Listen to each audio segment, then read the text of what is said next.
खुलुमबाय स्टुडिय'आव आं किनिकां ब्रह्म निसिमा बियाब दुलाराय बाथौ गौथुमा 33 बोसोरारि जथुमा खुंफुंनो साखाफारा जादों।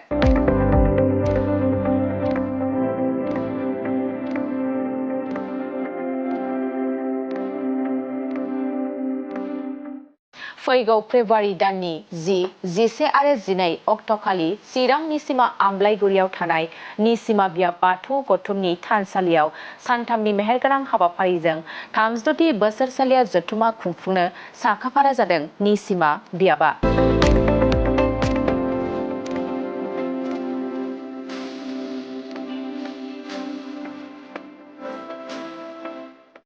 दुलाराय बाथौ गौथुमा मख'नो गोनांदि सानथामनि बे हाबाफारियाव बियाबनि सिङाव थानाय गासै 90निबो बांसिन गामिनि बाथौ सिबियारिफ्रा बाहागो लागोन आरो बे मेहेरगोनां हाबाफारियाव थान्दै जथुम, बाथौ आरज, फरायसाफोरजों सावराय जथुम, गेवलां मेल आरो बर' हारिनि संसारनि मावबोनाय दोरोङारि दिन्थिफुंनाय हाबाफारिफोरखौ लाफानाय जादों होनना निसिमा बियाब बाथौ गौथुमनि आफादगिरि परेश बसुमतारिया फोरमायदों।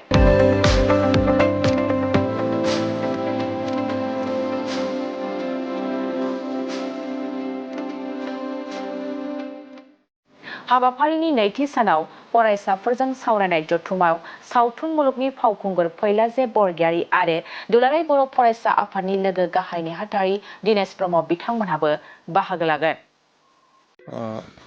बे समाव जोङो निसिमा बियाब दुलाराय बाथौ गौथुमनि जानानै नोंथांमोननि चेनेलनि बयनिसिमबो बेलासि समनि गाहाम हामलायनायखौ जासिहरग्रोबाय।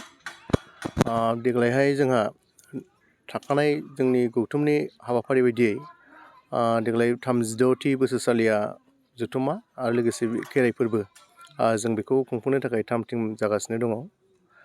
बेयो सानथामनि हाबाफारिजों गाजा गोमजायै जोङो खुंफुंनो थाखाय बेखौ आखायाव लादों। दा 10 तारिख मोनाबिलिनिफ्राय जागायनानै 12 अक्ट'सिम आरो 10, 11, 12 सानथामनि हाबाफारि। 10 तारिख मोनाबिलियाव डेलिगेट आरो 11 तारिखआव जों मोनसे हाबाफारि देग्लायहाय गोदान लादेरदों। बे जाहैबाय जोंनि आथिखालनि जिहेतु फरायसाफोर एबा लाइमोनफोरखौ लानानै बे लाइमोनफोरखौ जों बोरैहाय सांग्रांथि लाबोनो हायो सोलोंथाइनि फारसे। आथिखालाव जों जेरैबायदि नुबाय थादों जेरै एन्टि ससियेल माखासे एक्टिभिटिसफोर, जेरैहाय नोङो निसा बुस्थु बाहायनाय, गाज्रि माखासे हाबा हुखाफोर, बेफोरनि फारसे जों बोरैबा जोंनि धोरोमनि गेजेरजोंब्लाबो लाइमोनफोरखौ बोरैहाय फोसाबनाय आरो सोदांनाय लाबोनो हायो बेखौ नोजोर बोनानै जों 11 तारिखआव सानसुआव आरो 12 रिंगानिफ्राय जोङो फरायसा सावराय जथुमा आरो लाइमोन सावराय जथुमा लानाय जादों। बेवहाय जोङो बुंथिगिरि रिसर्स पार्सन हिसाबै जोङो आलासि बिथांमोनखौ अलरेडि हांख्रायनानै दोनखाबाय। सासे जोंनिनो बर'नि बड' सावथुन मुलुगनि मुंदांखा कमेडियान जों एक्टरखौनो होनांगोन, मानिजाथाव बिथां फैलाजे बरगयारी आरो लोगोसे जोंनिनो दुलाराय बर' फरायसा आफादनिनो लोगो गाहाय नेहाथारि बिथां सार दिनेश ब्रह्म बिथांमोनखौ जोङो लिंहरखाबाय।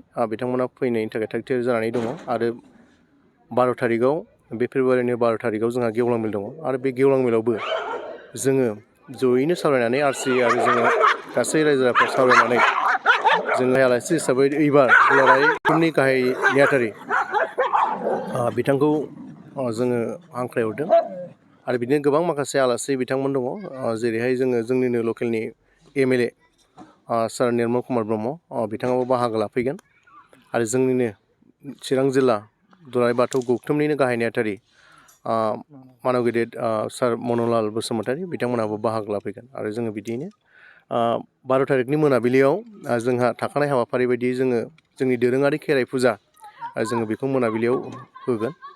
बिदिनो जोङो जोंनि देग्लायनि 36थि बोसोरसालिया जथुमा बे जोंनि जथुमाखौ जों बिदिनो बारहोगोन।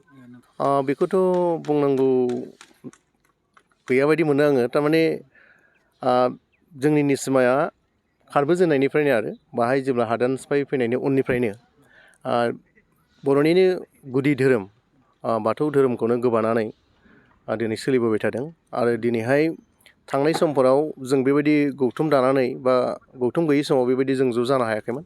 नाथाय गौथुम जानायनि उनाव दिनै एसे गाबोन एसे सावरायलायनायनि गेजेरजों गोबां आलासि गोरों गोरा लाबोलायनाय सावरायलायनायनि गेजेरजों दिनैहाय गोबां सोलायनाय फैबाय आरो दिनैहाय बाथौ धोरोमखौ जे जों हमथाना लानांगौ बर' माहारि हिसाबै आरो बिनि गेजेरजोंबो जों इसोरखौ मोननो हायो दिनै बेखौ बयबो मोनदांबाय। दा बेनिखायनो जोंनि निस्समा हिसाबै बाथौ धोरोमारिफ्रा 90नि बारा बाथौ सिबियारि गामिफोरा दिनैहाय जोङो ज' जानो हाबाय आरो बयबो दिनैहाय लैहोर लैहोर फैनानै बे हाबाफारिफ्राव बाहागो लाफैयो आरो 12 तारिख 11 तारिख 12 तारिखआव नोंथांमोनहा नुनो मोनगोन जेसेबांनाखि गामियारिफोर दङ बिथांमोनहा बयबो फैनानै बाहाय बाहागो लाफैगोन आरो जों मोनसे हाबाफारि लाबावबाय जे बाहाय गामियारिफ्रा गाव गाव फैनानैनो बादा लुनानै थाफैगोन 10 तारिख मोनानिफ्रायनो आरो दा जोङो दिनैहाय बुंनो हायो दिनैहाय जोंनि निस्समा हिसाबै बाथौआरिफ्रा बयबो खौसेयै दङ आरो बे बर'निनो धोरोम असे धोरोम बेखौ गोबानानै जों सोलिलांबाय थानो हागोन।